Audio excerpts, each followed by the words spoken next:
Good evening, everybody. Good to have you here this evening. And hello, I'm not sure which camera to look at. I will look at the ones in the back because we have numerous people streaming live. I believe it's on YouTube video. I see some heads nodding, so thank you for that. Hello to everybody out there. My name is Jim Troha. I'm the president here at Juniata. It's great to have you here with us for the Bailey 2020. And I always say this every year, but man, this year it feels even more so. I mean, it just feels great to be together, to be inspired tonight by our speakers at a time where in the semester, it's end of February, winter has been long. Who's ready for spring break? Yes, how about it? The Baileys come at a time in the academic year where it just provides a tremendous lift for the community. So between the semester and the weather and COVID and the like, just sit back and enjoy tonight and for what our finalists are going to deliver to us. Before we officially begin, however, I think it's important to just pause for a moment and acknowledge the regrettable conflict that's taking place in Ukraine right now. As a college that values peace and community and ethical leadership in a global community, the violence that's taking place is deeply concerning for all of us. Our collective thoughts and prayers are with Ukrainian civilians as they seek safety and shelter for themselves and their families. These world events remind us just how important it is to be a citizen of the world, to care about the common humanity that enrich our lives. I think about Juniata's official seal, which some of you may know, contains the Latin phrase veritas liberat, which means the truth shall set us free, which signifies the college's overarching commitment to a learning experience that liberates new ways of thinking, at all times nurtured by respect for every member of this academic community. Which brings us to this exceptional event and our oldest academic tradition, named after a former president judge of Huntingdon County, John M. Bailey. And this tradition most certainly lifts up the importance of civil discourse, critical thinking, and committing to being a citizen of this world. Unbelievably, this year marks 112 years of the Bailey. And part of this tradition, as you look to my left, your right, is the antique Loving Cup trophy, which holds the names of our previous winners. In addition to their name being added to that trophy, our winner tonight will receive a cool $1,000 for their efforts. That'll help, right? That'll help. $500 for second place, third place, $300. So as we begin tonight, Juniatians, we have some unique traditions here in our community, but this one, it's kind of like choosing between your favorite children, because what can beat a great mountain day or lobster fest or magical? This one is pretty close to me. It was my first tradition as a Juniata. And after I got hired here in November of 2012, I viewed this event from the comfort of my kitchen in Northwest Ohio and heard my first Bailey. It was impactful. And ever since then, this is my 10th Bailey, I have never left disappointed. I always leave in awe of our students.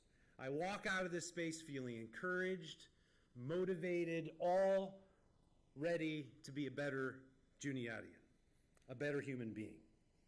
And students, it emerges from all of you. And I want to say thank you for your passion, your conviction, your courage to be up here with us this evening. All of this doesn't happen without the tremendous support of our faculty, so I want to take this moment to say thank you to Dr. Donna Weimer, Dr. Lynn Cockett, Dr. Sarah Worley, and Mr. Jared LeGrew. How about a round of applause for our faculty and the communications?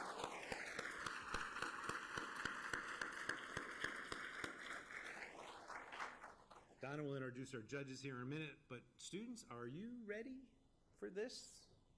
Yes? You ready? All right. So tonight our contestants will be addressing the question, I think as you know, who would you have chosen for Person of the Year in 2021 and why? So once again, thank you finalists, thank you to our judges, and thank you, Juniata, and all of you out there in live stream land for this extraordinary evening. It is my pleasure to turn the program over to Dr. Donna Weimer, Thornberry Professor of Communication and Chair of the Communication and Theater Arts Department. Dr. Weimer will introduce our judges for this evening's event. Thank you, Dr. Weimer.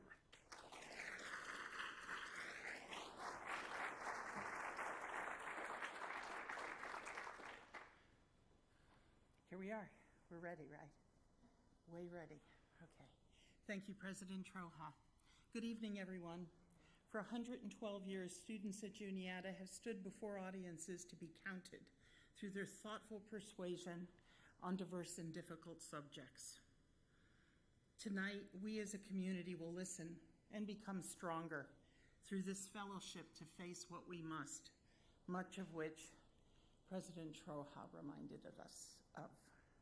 Mary Oliver, a sage and poet, says, "In the universe, we are given two gifts, the ability to love and the ability to ask questions, which are at the same time the fires that warm us and the fires that scorch us." We have 7 Juniatians, fearless in both. So settle in as 7 Juniatians take on the world. Thanks for joining our community on and offline in search of the common good. Again, I want to thank my colleagues. Can't be done without them. The Communication Department, Professors Cockett, Dr. Fala came back, coached for a week, Worley, and Professor LeGroux.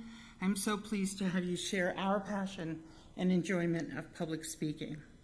A very special welcome to all those families, alums, and friends who have joined us this evening. I would also like to salute our 25 students who participated in the preliminary round and argued that the person, idea, or group that should be Times Person of the Year, they challenged us on issues of accessibility, mental health-related issues, COVID-19 vaccine RNA delivery technology. We ran the gamut. The environmental harm from plastics, to a focus on all who helped and survived the pandemic and its far-flung influence for good or ill. They all challenged us to learn from these difficulties, to be better individually and care about each other. I wish you could have heard them all. Each speech represented why Juniata College is vital to creating caring leaders and global citizens. The preliminary judges made the Saturday preliminary event an academic challenge.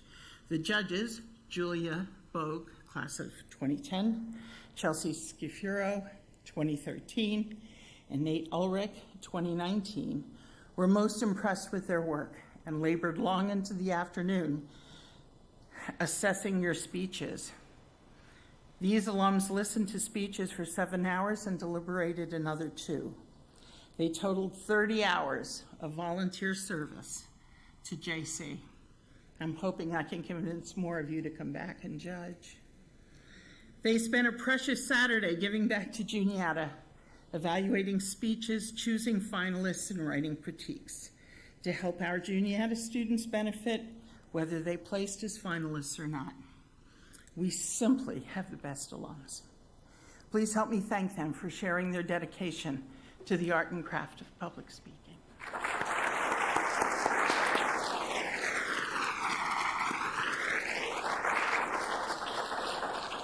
And because it's Juniata, I have more thank yous. Given the constraints of holding the Bailey Oratorical contest during a pandemic, I can only say that our team of faculty, staff, and tech experts are outstanding and made it possible for our students to present.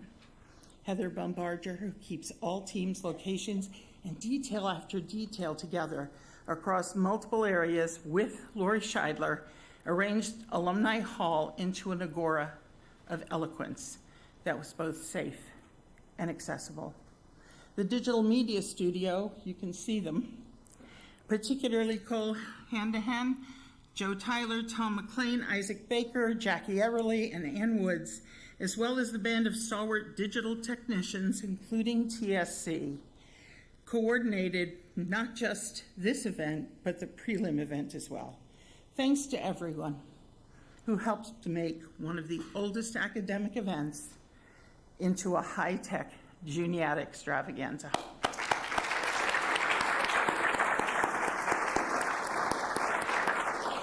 To our generous alumni, Jane and Guy Croyle, and Jan Hartman, who makes all of our gifts possible. And one more time, I have to thank Heather Bumbarger for her support and hours of invisible labor that make this event possible and Juniata shine. It takes a village to run the Bailey. So thanks for the coordination and effort, and welcome to everyone tuning in out there in the ether. By the way, I'm going to remind you to turn your phones off. Tonight we have 3 distinguished judges faced with the difficult challenges of choosing 3 winners. In each of their professions, speaking effectively is crucial to success. And in their communities, they strive to make them more just. The competition is rigorous, and the communication program is so grateful that we are not judging. So I begin. Our judges are right here. Corey Lacey, class of 2014. Corey is a 2014 graduate from Juniata College with a BA in communication and writing. Corey had 7 years of experience working as a social media strategist in the nonprofit sector. He manages and implements the day-to-day social media activities for the Fashion Institute of Technology, an internationally recognized college for design, fashion, art, communications, and business based in New York. As FIT social media coordinator, Corey is responsible for content creation, social media reporting, and strategic social media planning. Yes, welcome in. Chris Ortiz is a friend of Juniata. He's the program director for the Team Development Center at Shavers Creek and is an instructor for the Recreation, Parks, and Tourism Management Department at Penn State University. Chris has delivered challenging courses, training courses, and team development programs for schools, universities, corporations, professional sports teams that strengthen their relationships, motivate growth, and develop leaders. He has worked with our Dr. Worley in team building for her group comm classes. Chris co-authored the 2nd edition of the High Five Guide, challenge course operating procedures for thinking practitioners, as well as the Ubuntu activity guide. Please help me welcome Chris.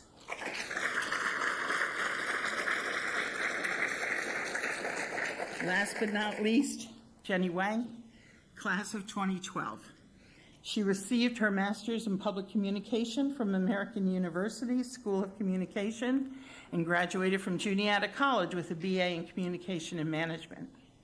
Jenny has made a name for herself, leading some of the largest accounts in the industry. Her communication savvy, work ethic, and expert counsel have directly translated into her fast rise through the ranks of the PR world, from intern to VP of an award-winning agency in less than 8 years. That's Juniata. Jenny was named a top woman in PR, honored by PR News in both 20 and 21. In recent years, she has been quoted frequently in PR News, profiled in the PR Daily, and interviewed by Bloomberg about how to improve internal employee communications. Please help me welcome Jenny.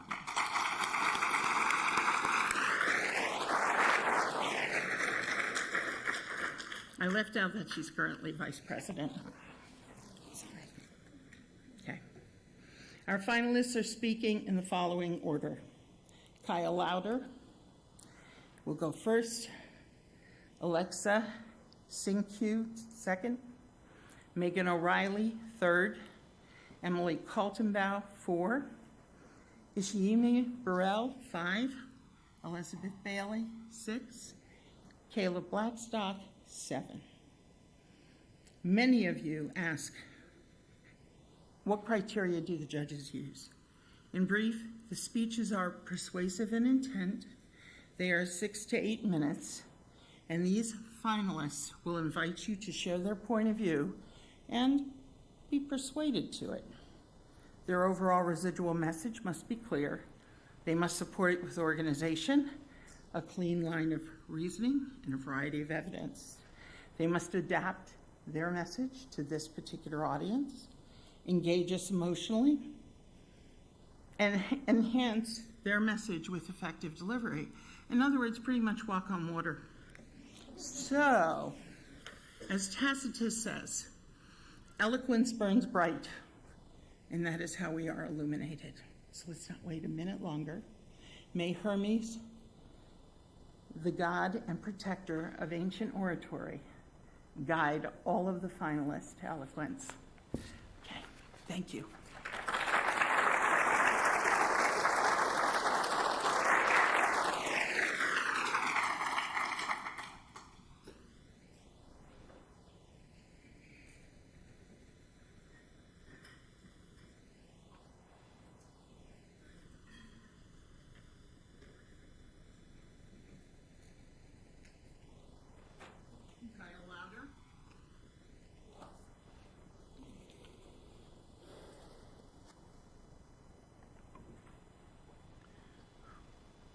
Kyle Louder.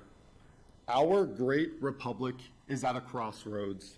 There are those who claim that American democracy has been rendered unsalvageable, while others argue that control is the only way our democracy can survive. In the midst of election lies and culture wars, there are so many voices telling us what to think and who to believe. All of this can be so overwhelming that it seems we only have 2 choices in front of us: surrender to apathy and wrap ourselves in ignorance, or embrace the mob so we don't have to think. However, we must remember that ignorance is a path to destruction and groupthink poisons us. Instead, we must challenge our most cherished beliefs, resisting the temptation, intimidation, and coercion that is swirling around us. We must follow the example of Representative Elizabeth Cheney of Wyoming. She is a woman of true democratic integrity and my choice for Time Magazine's 2021 Person of the Year. I chose her because she embodies the noble idea of bipartisanship. She is willing to admit her own mistakes for the interest of a higher moral standard, and she has the fortitude to resist personal attacks. Aren't these all admirable qualities that we should want to see in ourselves and those around us? If you know me well, you know that I'm a staunch Democrat who disagrees with Republicans on almost everything. I believe in big government, taxing the rich, and universal health care. I am pro-choice, pro-gun control, and pro-vaccine. I argue that Donald Trump was one of the worst presidents in history, and Joe Biden is not doing nearly enough for us. However, I can allow myself to admire people who work across the aisle. Above all of my liberal sentiments, I do hold one thing: bipartisanship. America cannot be a single-party nation. We must have balance to be truly free. If there must be Republicans, then there must be Democrats. If there must be liberals, then there must be conservatives. Democracy cannot exist without politicians who recognize bipartisanship and work in the interest of the American collective, not just the agenda of a single party. Representative Cheney embodies bipartisanship by working with her colleagues across the aisle to find common sense and common ground in one of the most flagrant attacks on American democracy in our nation's history. Whether you want to call the events of January 6, 2021, a seditious insurrection, a violent riot, or just some tourists, It is clear that the actions taken on that day have left a profound mark on our country. The search for truth is still ongoing. We're still trying to process this heinous attack on our government. At the center of this inquiry is Representative Cheney. As vice chair of the January 6th committee, Cheney is in a difficult position. Republicans overwhelmingly opposed the January 6th committee. Only 2 House Republicans voted in favor of forming the committee. Over 50% of all Republicans in the United States oppose the actions of the committee. Her pursuit for truth has made Representative Cheney the target of death threats, ridicule from her colleagues, and backlash from her own constituents. The Wyoming representative is not in a convenient position, but we must remember that she chose to take this role, as challenging as it may be, because she possesses truly strong democratic integrity. She is willing to listen to facts and learn from her opponents for the higher interest of democracy. Can we say the same for her colleagues that bowed to the mob that chanted, "Hang Mike Pence," as they breached the Capitol building to bind and gag members of Congress? I don't think the answer is yes. Unlike many of her fellow Republicans in Congress, Representative Cheney has shown that she is willing to make changes when it truly matters. For much of her life, Cheney had opposed same-sex marriage. This position caused a falling out with her own sister Mary, who is a married lesbian. But instead of allowing intolerance to separate her from her sister, Cheney has realized her own bigotry and apologized for her stance on gay rights. She has stated, "I was wrong. Freedom means freedom for everyone." However, a willingness to self-correct is not the case for a majority of people in Congress. Many Republicans who initially blamed Trump for instigating the violent mob changed their position once donors started to pull funding, Trump began to withhold endorsements, and constituents began to jump ship. All of these consequences have happened to Representative Cheney, but she remains on the committee and her convictions remain unaltered. People who can recognize the error of their own ways, but also have the ability to remain consistent to their core beliefs, deserve our admiration. In defiance of Donald Trump's call to go get rid of the Liz Cheneys of the world, the Wyoming representative is seeking re-election. She still touts herself as a constitutional conservative and an advocate for a strong America. We can see that despite the many forces closing in on her, Representative Cheney remains resilient and courageous, showing admirable character at a time when much of our country has fallen into groupthink and mob mentality. Although I oppose almost everything Cheney stands for, I would be very disappointed to see such a person of strong moral character be unseated. We need more Elizabeth Cheneys on local school boards, municipal governments, city councils, and state legislatures who truly possess democratic integrity. We need more people who are unconforming but not uncompromising. Representative Cheney believes in more than donor funding, political endorsements, or just winning votes. She believes in our great system of government, a bipartisan American democracy working in the interest of an American collective. Because her firm commitment to a purpose much higher than herself, Representative Cheney has endured ridicule, threats, and betrayal. But she still does not choose to embrace ignorance or join the mob. Instead, she chooses to seek common ground and common sense with her allies and her opponents. She has the self-awareness to admit to her own errors in the interest of a higher moral standard. Instead, she has the fortitude to resist personal attacks that are intended to be harmful and demoralizing.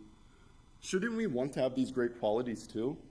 As a campus community, we recognize that there are so many issues in administration, academics, and athletics that are still going on unanswered. If we want to pursue meaningful change, then we must do it with open minds that seek common ground and common sense, reflective hearts that are willing to admit personal errors in the interest of a higher purpose, and strong wills that can resist the insults and threats that are thrown at us as we seek change.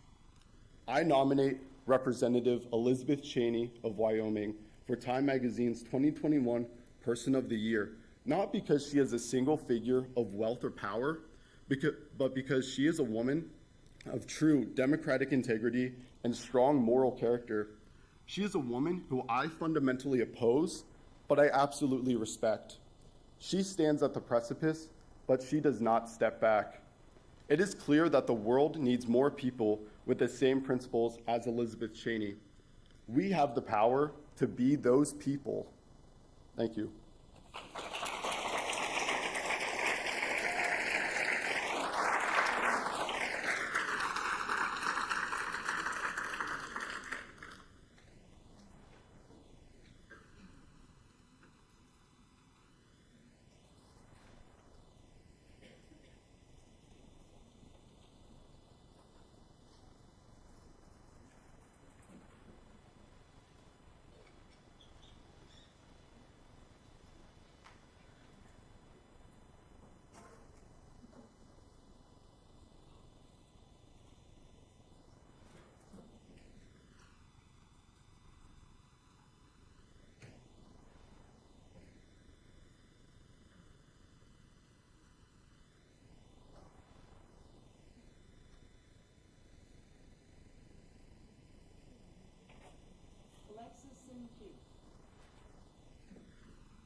Alexa, thank you.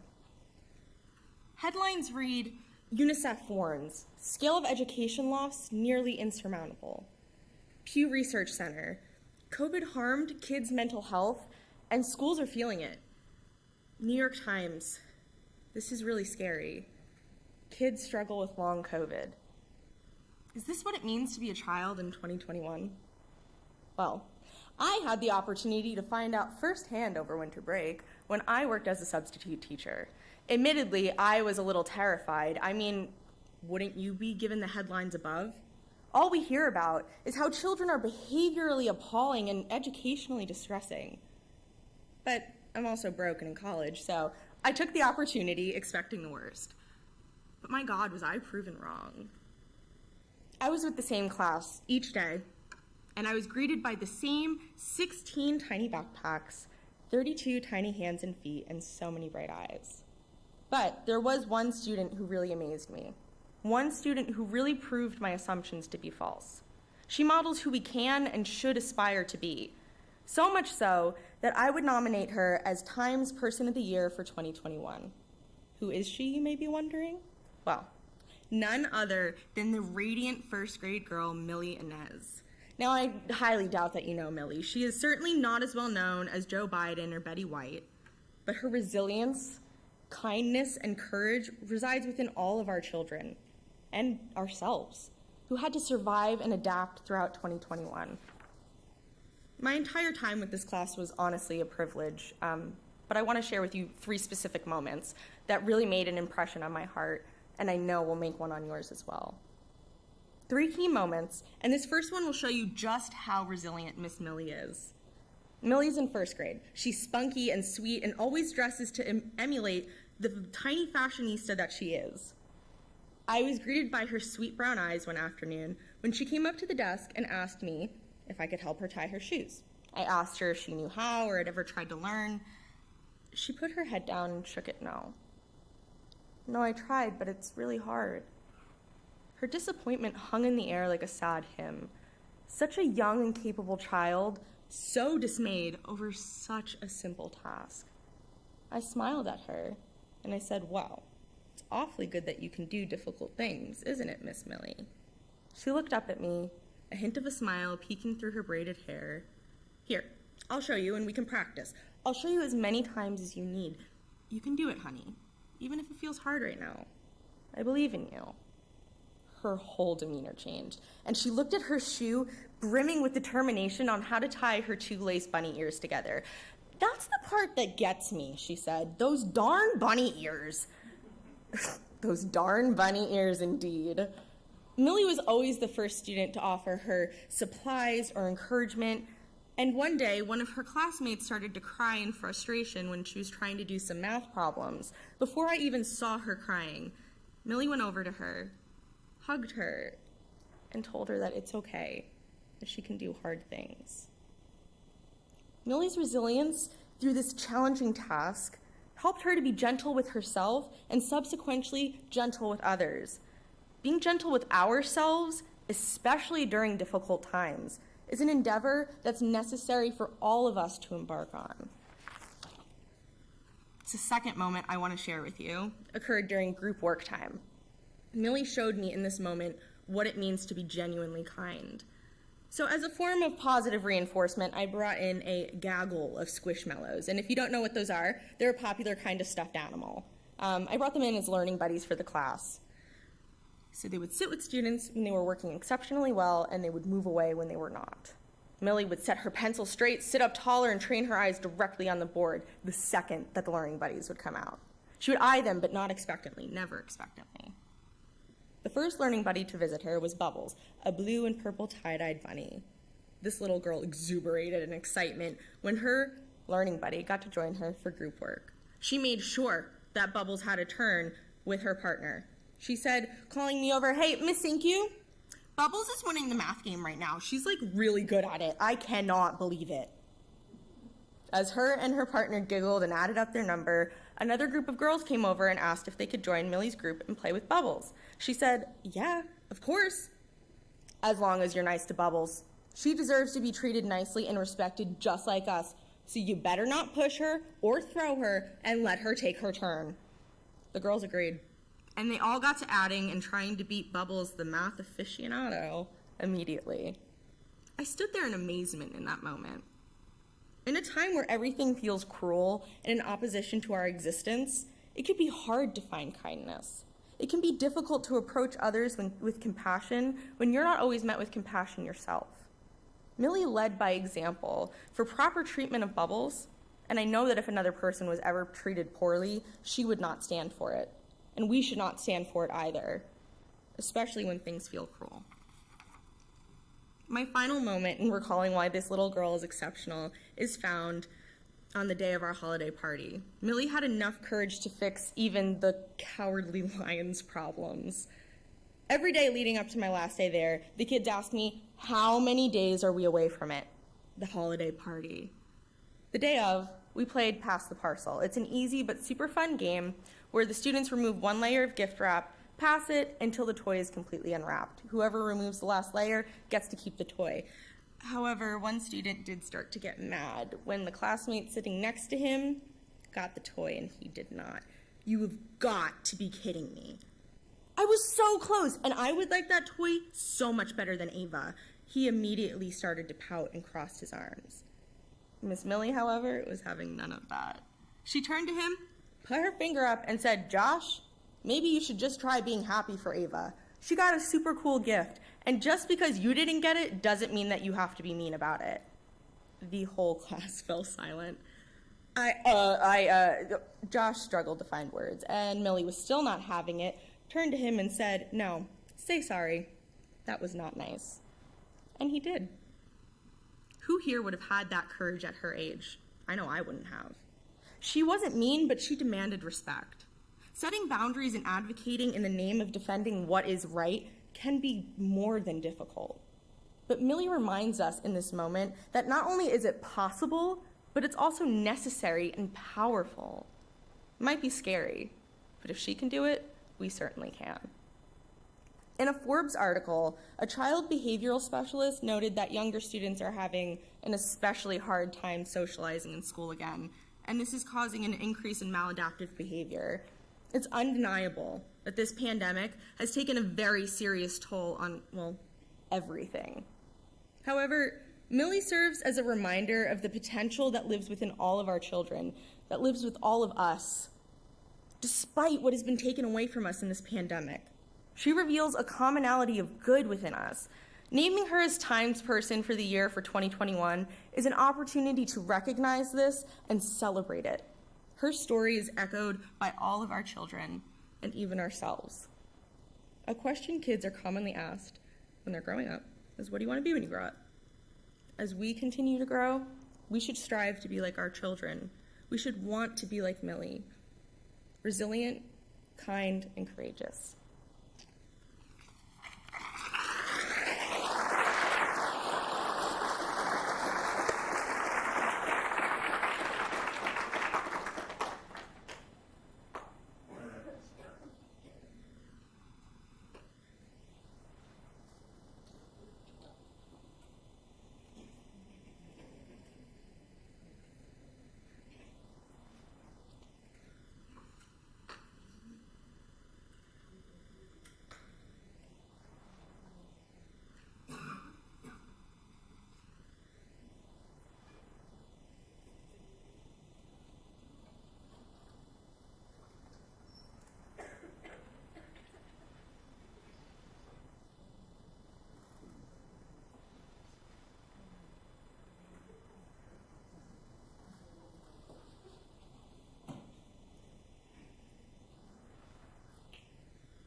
Megan O'Reilly. Have you ever looked at yourself in the mirror and thought, yeah, I could really use a therapist? Well, after 2 grueling years in a pandemic, many of us need therapy more than ever. According to Mental Health America, in 2021, anxiety disorders were the highest reported mental health issue, with 42.5 million Americans suffering from this type of mental health disorder. In July 2020, I was diagnosed with generalized anxiety disorder, and my doctor recommended I attend therapy. I laughed, thanked him for his time, and left. Over the next 6 months, my mental health declined significantly. I couldn't perform the most basic tasks I had always been able to. My motivation and excitement to do anything slowly vanished, and it got so bad that I couldn't even do hobbies I actually enjoyed, such as singing. I'm sure most of us can relate after what we've all been through in the last 2 years. But my life changed when I met one of the millions of unsung heroes of 2021, my therapist, Suzanne. To me, 2021 was the year of the therapist, and I'm thankful to have this opportunity to honor the therapists who work tirelessly behind closed doors and to highlight their value and importance on an individual, community, and global level in influencing our perspectives, awareness, and growth. A therapist is essentially someone who walks around your brain, takes notes of all the things they see, good, bad, and weird, and then fit these puzzle pieces together to understand the picture that is you, giving you a new perspective on life and yourself. Suzanne was a short woman with dark-framed glasses, bright blonde hair, and a smile that made you feel at ease. Despite being in her 60s, she looked 45 years old and wore her leather Harley-Davidson jacket to all of our sessions. She did not look like a therapist at all. In my first session with her, I told her I was terrified to go to therapy because it made me admit that something was actually wrong with me. But Suzanne said, "We're all a bit messed up. It's not a bad thing. It just makes us human." This one line changed my entire perspective on my anxiety. For a long time, I didn't want to believe I had a mental illness, and I had hated myself for not being strong enough to fight it. But Suzanne helped me understand how to coexist with and accept my anxiety. But Suzanne is just one of many.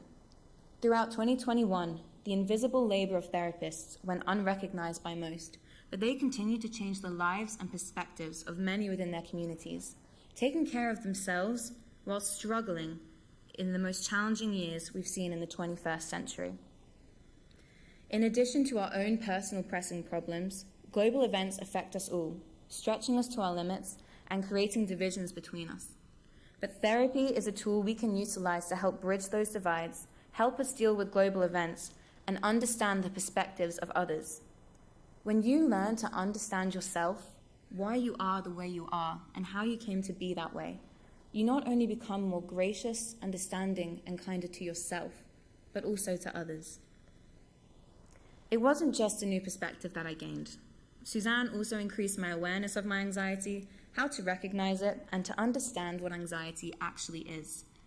That little voice in your head that tells you you can't do something or you're not good enough, that's anxiety. Now, everyone has anxiety. Some of us just have it more than others. And when you have an anxiety disorder, that little voice in your head is constantly talking. Over the coming months, Suzanne would teach me coping mechanisms, such as grounding techniques. She would encourage me to do the things that terrified me, such as going to the US to study abroad for a year, to make my anxiety aware that I could do anything. By becoming more aware of my mental illness and how it affected me, I began to recognize the same signs in others. I noticed when a friend was about to have a panic attack, or I could tell when a colleague was becoming overwhelmed.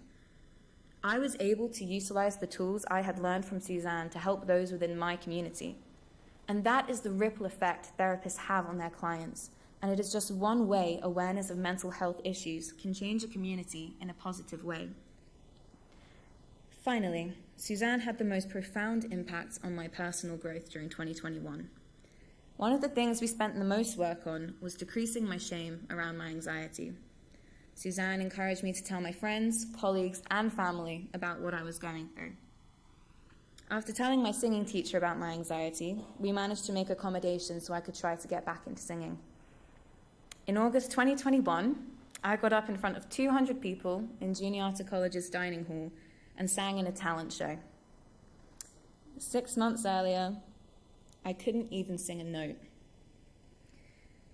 That was one of my proudest moments where I could see how much Suzanne had helped me grow, and all the hard work that I had put in had finally paid off.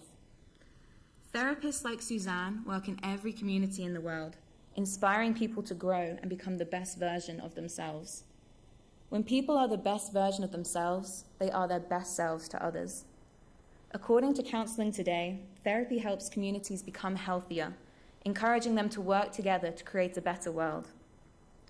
Through destigmatizing a topic like mental health and normalizing therapy as a legitimate recovery plan, we can all grow stronger together. At the start of 2021, I truly believed nothing would ever get better and I would never be the person I was before, especially after the effects of the pandemic. I ended 2021 with the best friends I've ever had, tools to manage my anxiety, a drive to continue my personal growth, and a new perspective on life, none of which would be possible without Suzanne. She taught me that the person you were in the past does not have to determine the person you can become in the future. You decide who you are and who you will be. She is an example of the power and influence that therapists have in our individual and collective lives. Pandemic aside, life is tough. Whilst I have been lucky enough to have a therapist like Suzanne, and I got the help that I needed, not everyone is as fortunate. According to Our World in Data, 10.7% of the world suffers from some form of mental illness. That means if there are 200 of us in this room tonight, at least 20 of us are suffering. And I would argue that in reality, that figure is much higher.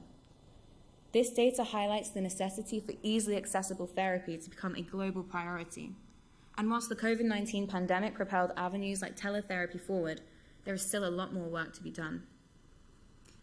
If you find yourself overwhelmed with stress, anxiety, depression, or even just life, why go through it alone? We're all a bit messed up. It's not a bad thing, and it just makes us human. And when you do get a therapist, I hope you too will realize how valuable they are for our local, community, and global health. And you too will want them on the cover of Time magazine.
Emily Kaltenball. As the valued member of a robotics team that has won coding awards and competed in a world championship, I'd like to talk to you about an exciting discovery of 2021. Scientists have developed the ability to code human beings the way we code computers, and this discovery was an important part of the year. Here I am at the Bailey Oratorical, so that little story I told you must be true, right? Or maybe not. What did I actually just do? Well, for starters, my high school's robotics team did go to a world championship, but I can't write a single line of code. My expertise is very misleading. My area of knowledge spans communications, integrated media arts, and history, not computer science or biology. Secondly, I made up the discovery. Scientists can edit genetic code, but that's about all I know on the subject. I misrepresented myself, and I disinformed you.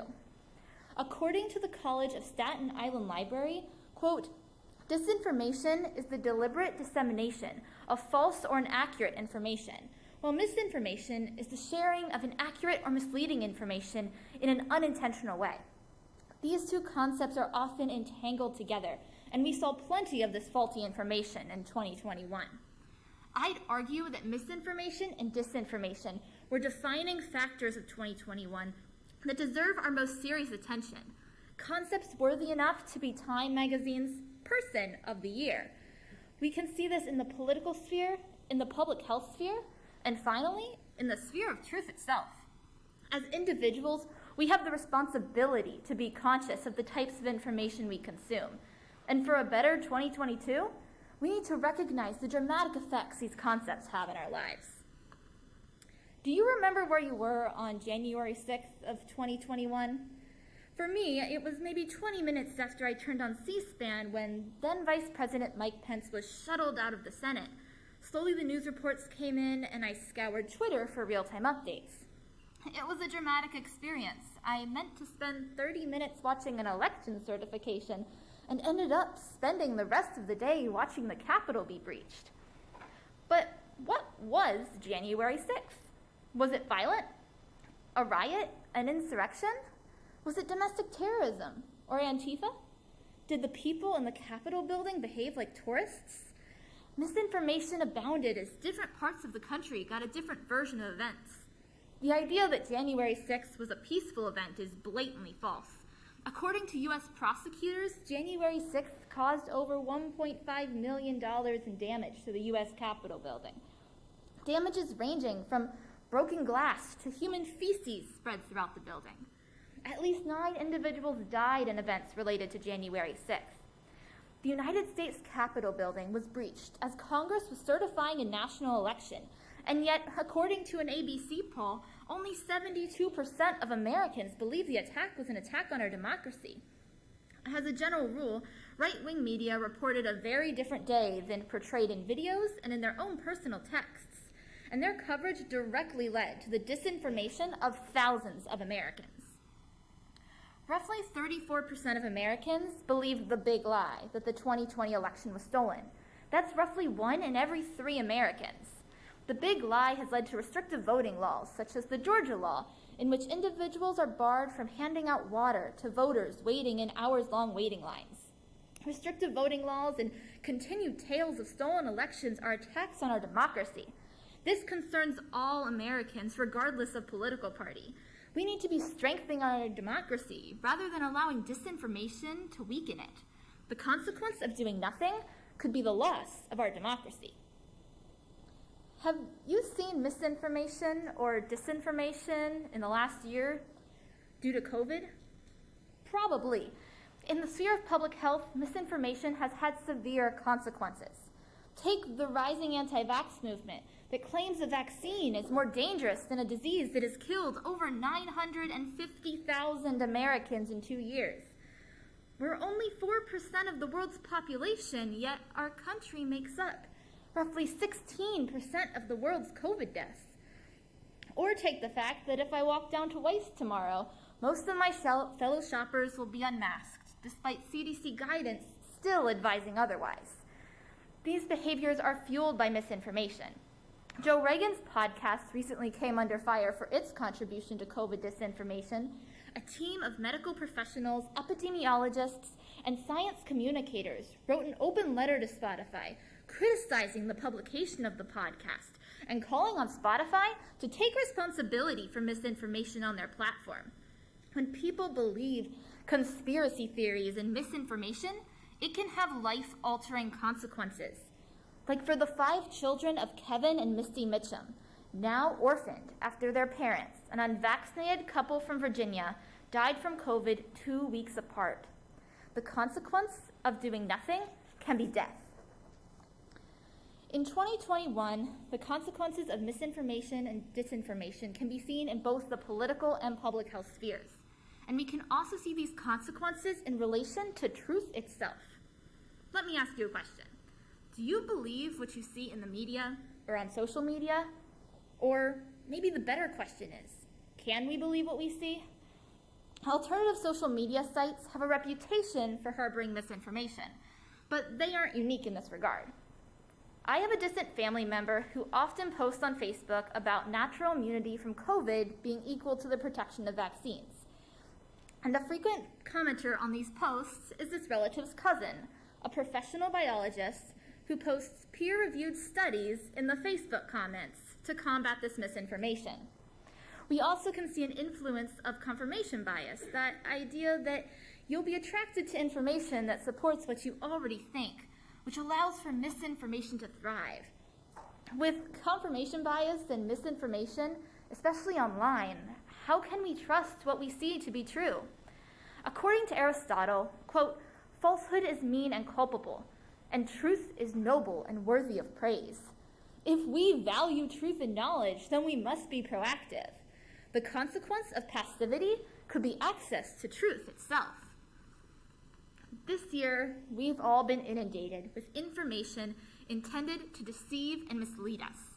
For better or for worse, in 2021, misinformation and disinformation were defining factors worthy of being spotlighted on the cover of Time magazine. And as we have seen, the consequences were extreme and even deadly. As individuals, we can't make misinformation or disinformation go away on our own, but we can be aware of it. We are not flawed individuals for believing or acting on misinformation, but we become flawed individuals when we refuse to be proactive. Approach life like a final paper, when the quality of your sources matter. Weed through the information, misinformation, and disinformation to find the correct information, because faulty information leads to faulty actions.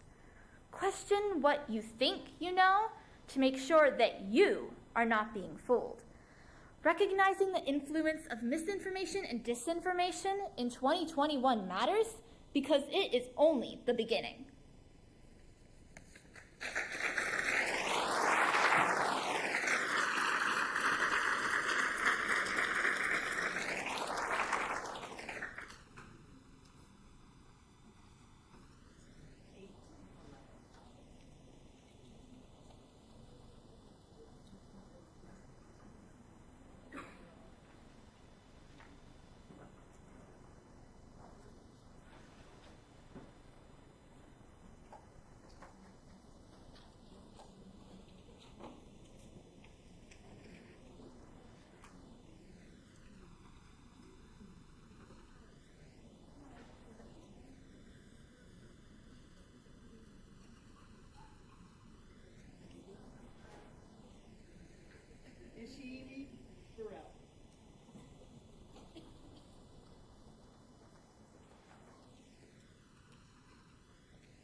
My eyes stung empathically as I watched the hordes of people get tear-gassed. My body pained when I saw the rubber bullets land in the flesh of the protesters. My heart ached with theirs. I sat, heart pounding, scrolling through Twitter, watching the protests. I was seeing the same atrocities that my father witnessed just decades earlier. I could not help but think about each family who lost their relatives in such horrific ways. We made a difference that summer. We made ourselves heard. We positively influenced society. America has become dependent on the murders of Black people to act as catalysts for positive change. Without the societal reframing caused by the murders of people who look like me, we would not have the same values as we do today. Each protest that erupts from the outrage of the slaughter of African Americans gives the murder victims the attention they require so that their deaths become catalysts for change. We must find new motivation for this change. Enough Black people have died for the society's benefit. History books tell us the story of Emmett Till because his murder caused change. Documentaries share the life of the Reverend Dr. Martin Luther King Jr. because his murder caused change. We will continue to say the names of the victims of 2020 to our future generations because we are living through the change that their murders and trials have awoken. Times Concerts of the Year for 2021 must feature the murders of Black people because although tragic and disturbing, they are catalysts for positive change in a way that nothing else is. NPR's American Experience tells the story of a 14-year-old named Emmett Till who was brutally murdered for allegedly flirting with a white woman in 1955. He was kidnapped and driven to the Tallahassee River. His two assailants made him carry a 75-pound cotton gin fan, then beat him nearly to death. They gouged out his eye and shot him in the head. They tied his body to the fan and dumped him in the river. Emmett was so waterlogged, mutilated, and disfigured that he was completely unrecognizable when he was found. The only thing that could be used to identify him was an engraved ring that he had. When his two assailants were brought to court, they were positively identified as Emmett's killers. Yet, they were declared not guilty or charged for kidnapping. The all-white jury determined that the state failed to definitively identify the body as Emmett. They acquitted the murderers because they beat Emmett until he was completely unrecognizable. Emmett's mother chose to have an open casket funeral so that the world could see what the racist murderers did to her child. For the first time, the world listened. They saw the pictures of Emmett at the funeral and were outraged that the monsters that did this to him were not charged for their crimes. Millions of people around the world were outraged at what was allowed to happen to a child and that the people that did it to him got off scot-free. Through death, he was able to get the world to finally pay attention to the inhumane treatment of Black people in America. The exposure that he generated for African Americans was the foundation of the civil rights movement. Without Emmett and the exposure that he brought to the community, we may never have had the greats who led the civil rights movement or the positive changes that it caused in society. At the time of his assassination, the Reverend Dr. Martin Luther King Jr. had accomplished many things. King, in just 385 days, was able to influence the Supreme Court to rule that segregation was unconstitutional by leading the Montgomery bus boycott. King had worked to organize the March on Washington for Jobs and Freedom in 1963, which was a major protest during the Civil Rights Movement. King became the first Black person to be named Time Magazine's Man of the Year in 1964 as an acknowledgement of the protests that he led. He is universally revered for the accomplishments that he achieved in his time. One such achievement is the passing of the Civil Rights Act of 1968, just 7 days after he was killed. Through death, he was able to get the act passed. King may have died without ever seeing his dream fully realized, but his assassination led to country and worldwide protests that encouraged President Johnson to sign the act into law. The accomplishments that King made in his life and the accomplishments that were achieved due to his untimely death have both worked to create change. Both Emmett Till and King were able to shed light on injustice through their deaths and resultantly led to major positive changes in society. How long will justice be crucified and truth bear it? King asked himself. The arc of the moral universe is long, but bends towards justice. Change takes a long time, but it does happen.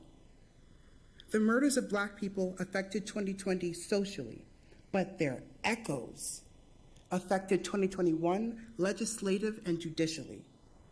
In April of 2021, the world watched as George Floyd's killer was sentenced to 22.5 years in prison, a major change from the days of Emmett Till. The murders of 2020 have put value on our lives, value that is echoed in every guilty verdict and every progressive policy of 2021. These echoes are what influenced the year the most. For perspective, the likelihood of me getting shot has not changed, but the consequences of it have. I leave my dorm every day knowing that my life means something. 2021 has exemplified just how universally impactful the life of a Black person is now. That is all part of the positive change. Each inhumane killing of a Black person takes us one step closer to humanity. These murders have shed light on injustices and influenced major positive changes in society. What other than the murder of a Black person would bring attention to the murder of Black people? I believe that Time's concept of the year for 2021 must feature the murders of Black people because they are catalysts for positive change in a way that nothing else is. However, it is time that we place importance on the lives of Black people without us having to die for it. We deserve to see the positive changes that we create. We deserve to live. Thank you.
Elizabeth Bailey.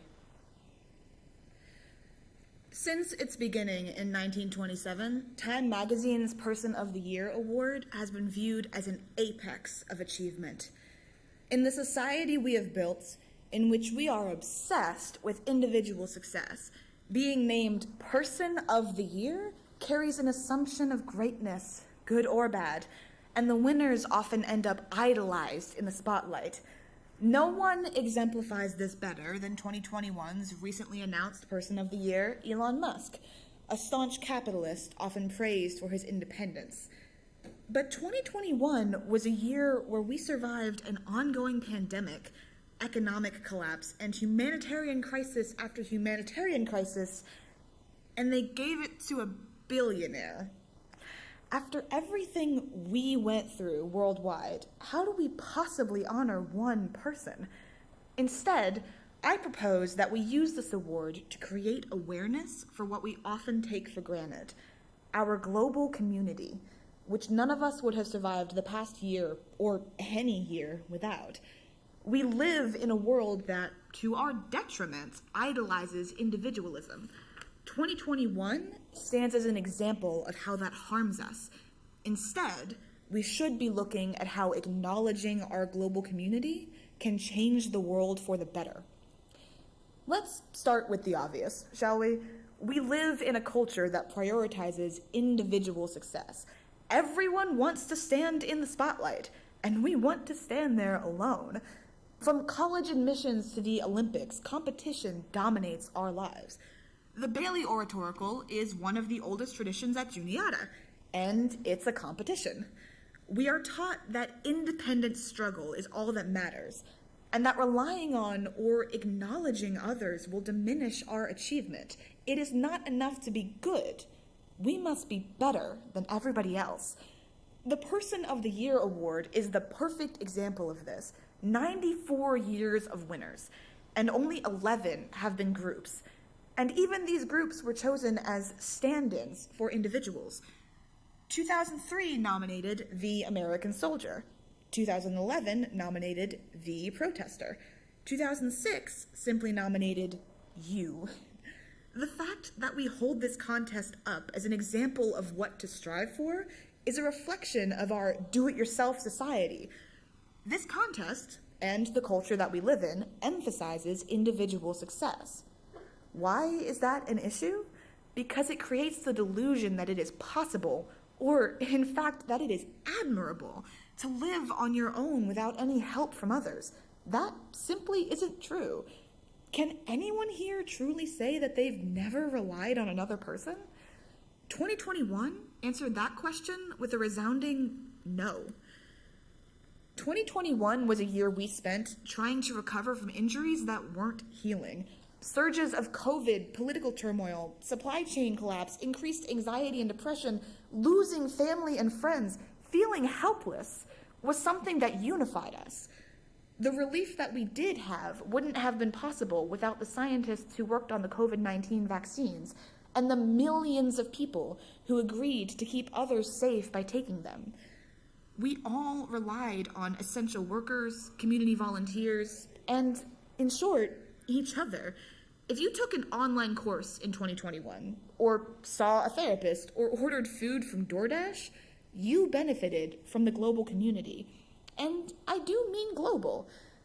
With modern worldwide trade, the internet that you relied on and the food you ordered were likely the work of someone you will never meet.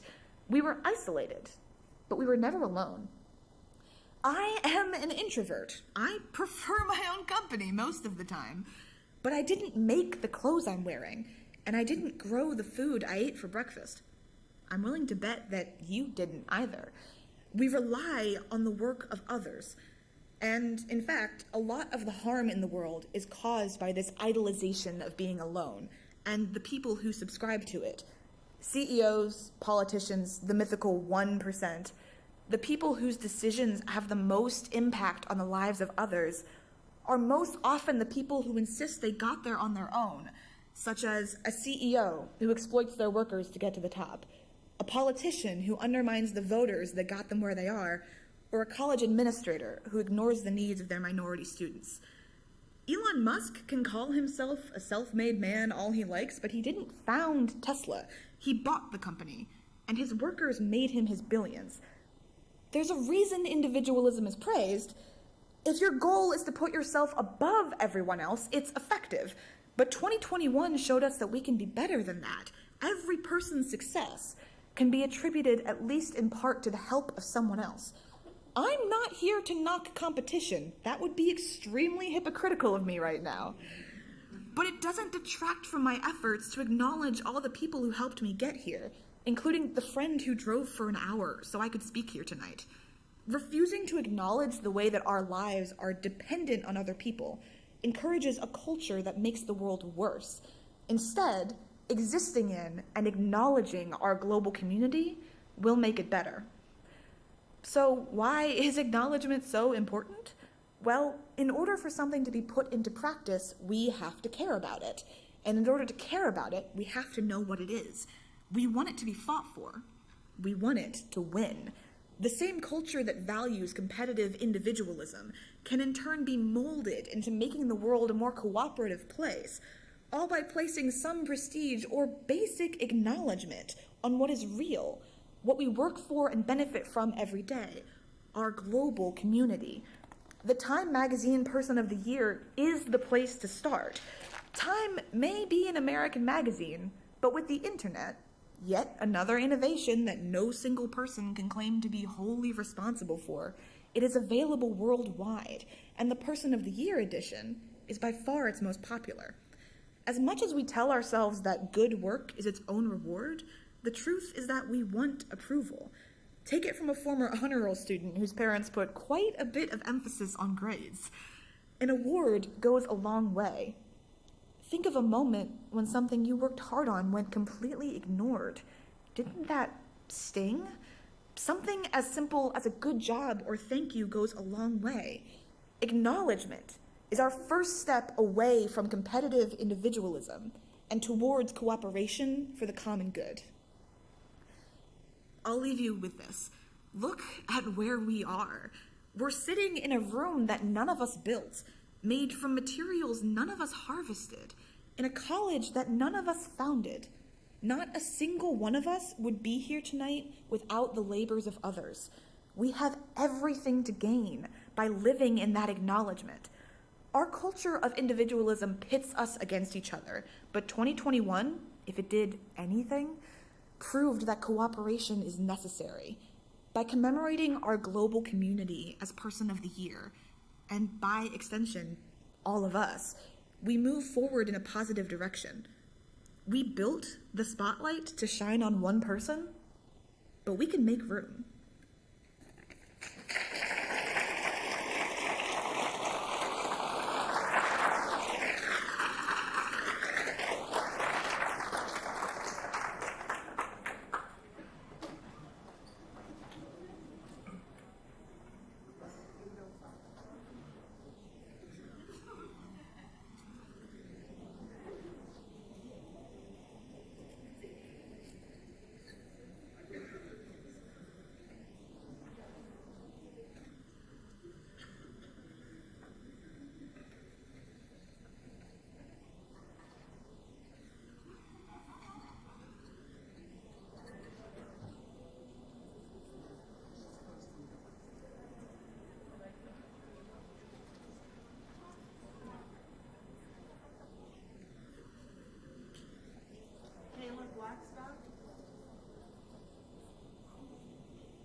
Kayla Blackstock.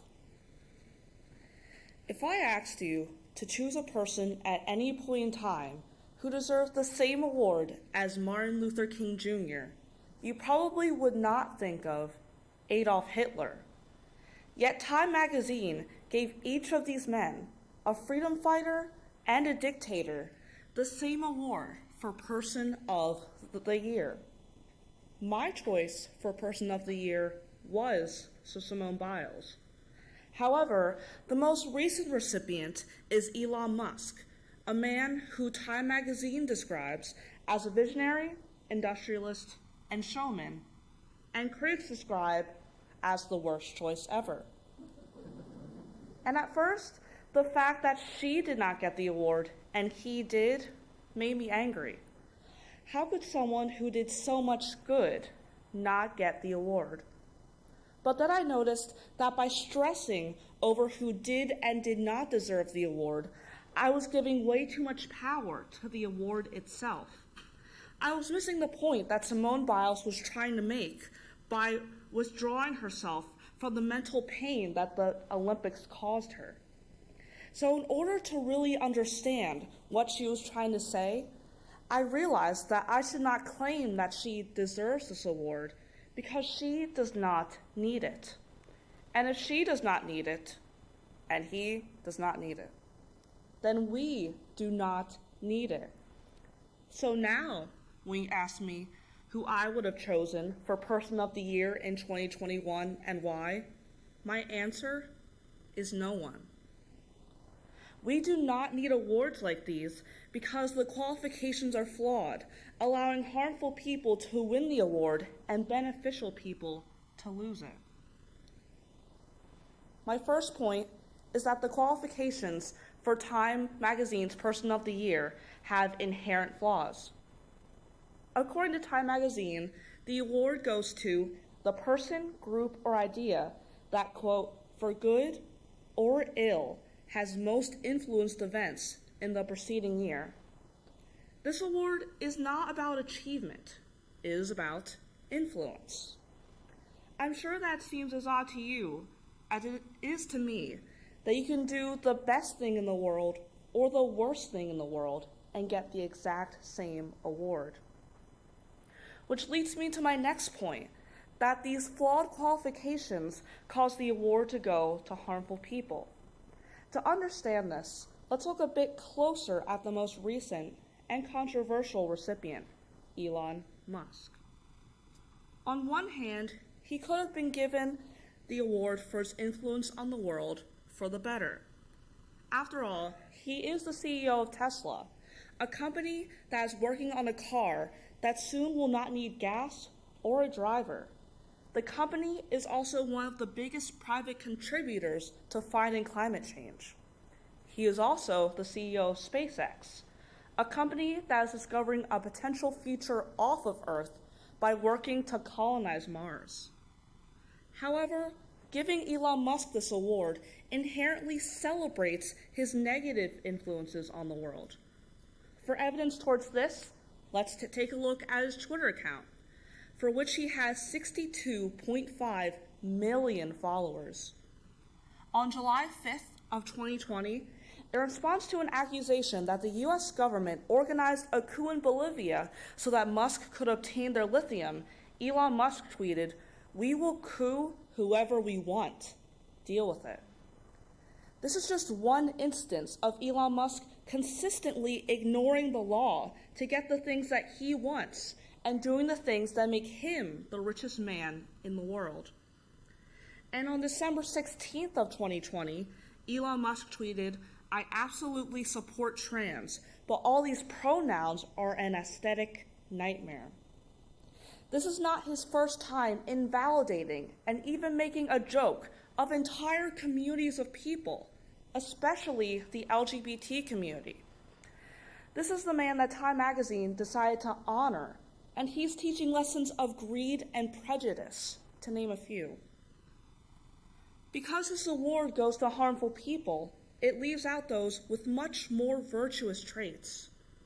The best example for this point is U.S. Olympic gymnast Simone Biles, because she influenced the world for the better, yet did not receive this award. She shocked the world in 2021 by withdrawing herself from the Tokyo Summer Olympics, putting her physical and mental safety first. This is an athlete who has a combined total of 32 Olympic and World Championship medals. This is an athlete who, as soon as she competes, for everyone else, is a competition for second place. And she showed us that even she has a limit. Simone Biles started a much-needed dialogue about mental health, both in professional sports and in performance-driven settings in general. She showed us that we don't need to put the world on our shoulders in order to be successful. And this is a lesson that young people, especially athletes and students, need. And the most logical reasons of why she did not get this award are very frustrating. For one, our culture and our world does not value quitters.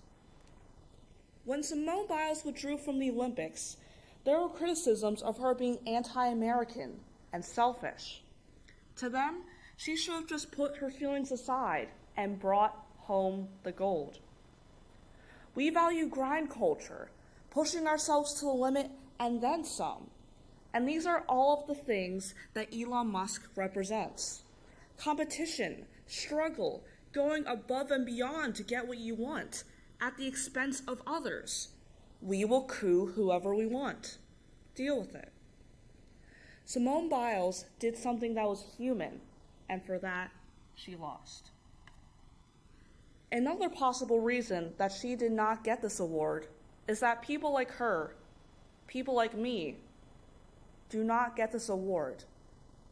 In 80 years, no American woman has won Time's Person of the Year by herself.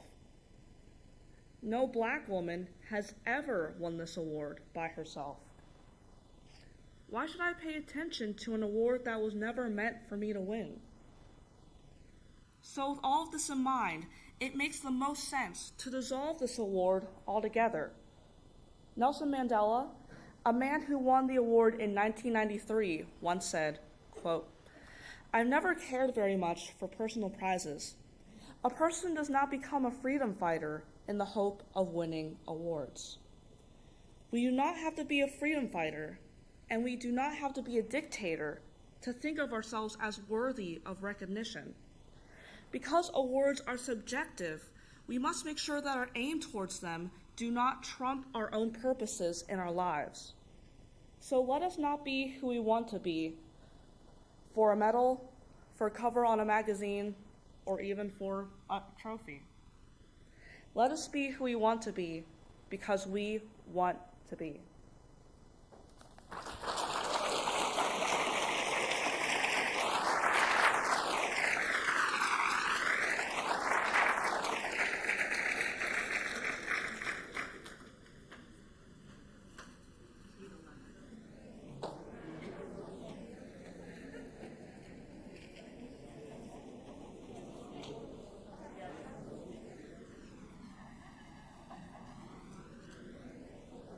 Simply wow, right? How about another round of applause for these extraordinary speakers?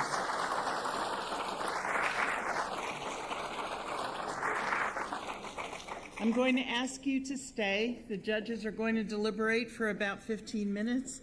There's water and iced tea out in the lobby. We will be right back, and in the meantime, Dr. Cockett is going to talk to you about the People's Choice Award.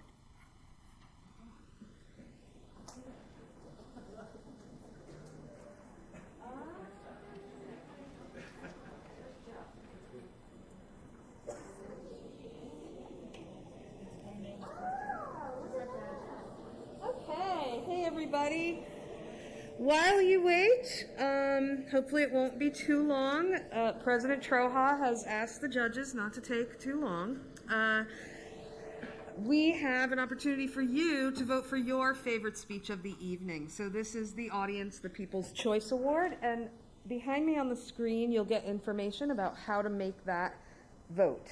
And then once those are all tallied, I'll be back up to tell you who wins the People's Choice. Thanks. Here we go.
take your seats. The judges are on their way back. Before the judges come back with their decisions, I'll wait for the provost to be seated. Before the judges come back, I would like to announce and thank you all for voting for the People's Choice Award. And our winner is Alexa Sinkway.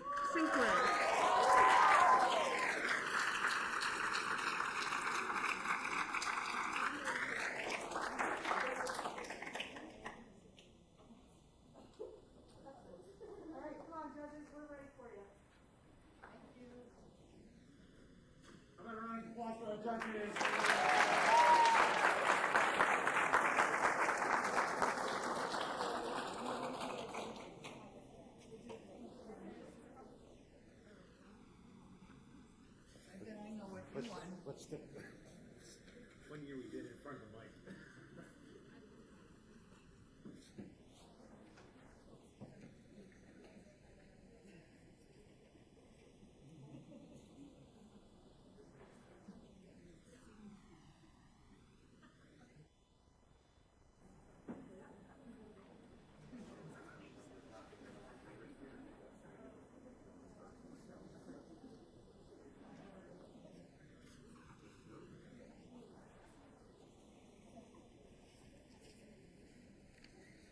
Okay.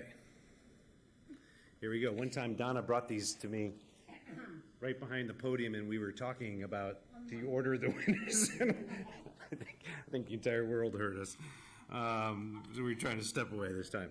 Well, again, to all of our Bailey finalists, thank you so much for your tremendous work.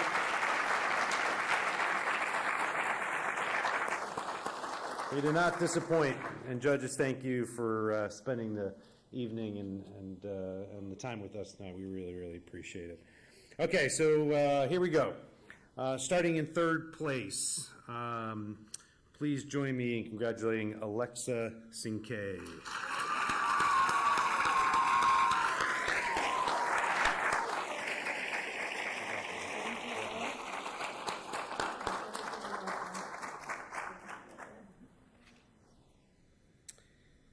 In second place, Ishieme Burrell. Ishieme.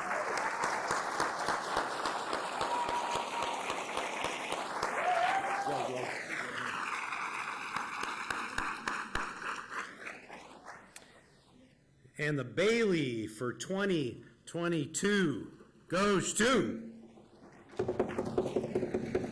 Megan O'Reilly.